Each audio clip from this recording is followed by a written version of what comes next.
নমস্কাৰ ৰাইজ, আপোনালোকক দুনু ব্লগ আৰু অনিমা মিলি ফেচবুক পেজ আৰু ইনষ্টাগ্ৰামলৈ স্বাগতম জনাইছোঁ। আজি মই দ্বিতীয়জনী নাতিনী মমুৰ প্ৰথমবাৰৰ কাৰণে সৰস্বতী পূজা খুৱাব আনিছোঁ। ওচৰৰে LP স্কুল এখনত আমি আহিছোঁ। গতিকে এই উল্লেখযোগ্য দিনটো মোৰ নাতিনীজনীৰ লগত কি হ'ব তাকে আপোনালোকক শ্বেয়াৰ কৰিম বুলি ভাবিলোঁ। সৰস্বতী পূজা মানে খোৱা বোৱা আৰু ল'ৰা ছোৱালীৰ ফূৰ্তি। এয়া দুনু মমু লগে লগে বহিছে। এই সৰুজনী তাইও এইবাৰ সৰস্বতী পূজাৰ প্ৰসাদ খাইছে। লোহিতমুখ প্ৰাথমিক বিদ্যালয় সঁচাকৈয়ে শোণিতপুৰৰ ভিতৰত এটা উল্লেখযোগ্য বিদ্যালয়। মোৰ ঘৰৰ সন্মুখতেই আছে যেতিয়া এইখন বিদ্যালয়লৈকে আনিলোঁ।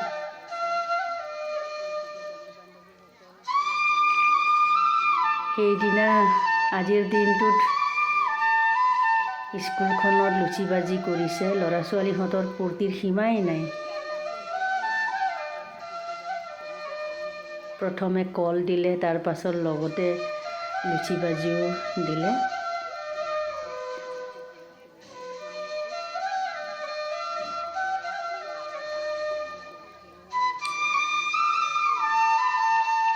এইখন স্কুলত বহুত ছাত্ৰ ছাত্ৰী হয় আৰু অভিভাৱকবিলাকো সক্ৰিয় হয়। তেওঁলোকে এই পূজাত, সৰস্বতী পূজাত প্ৰত্যেকেই আহি ল'ৰা ছোৱালীবিলাকৰ লগতে সৰস্বতীক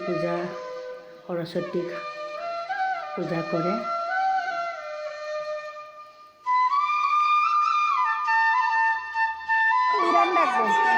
নিজে নিজে নিজৰ ৰুচিমতে ল'ৰা ছোৱালীবিলাক খাই আছে।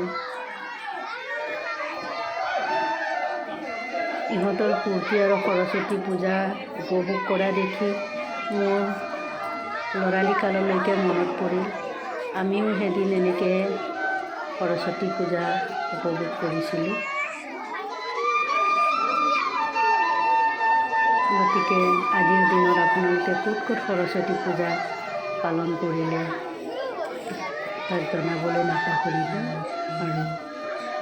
আৰু শেষত মই এটাই আকৌ অনুৰোধ কৰিম,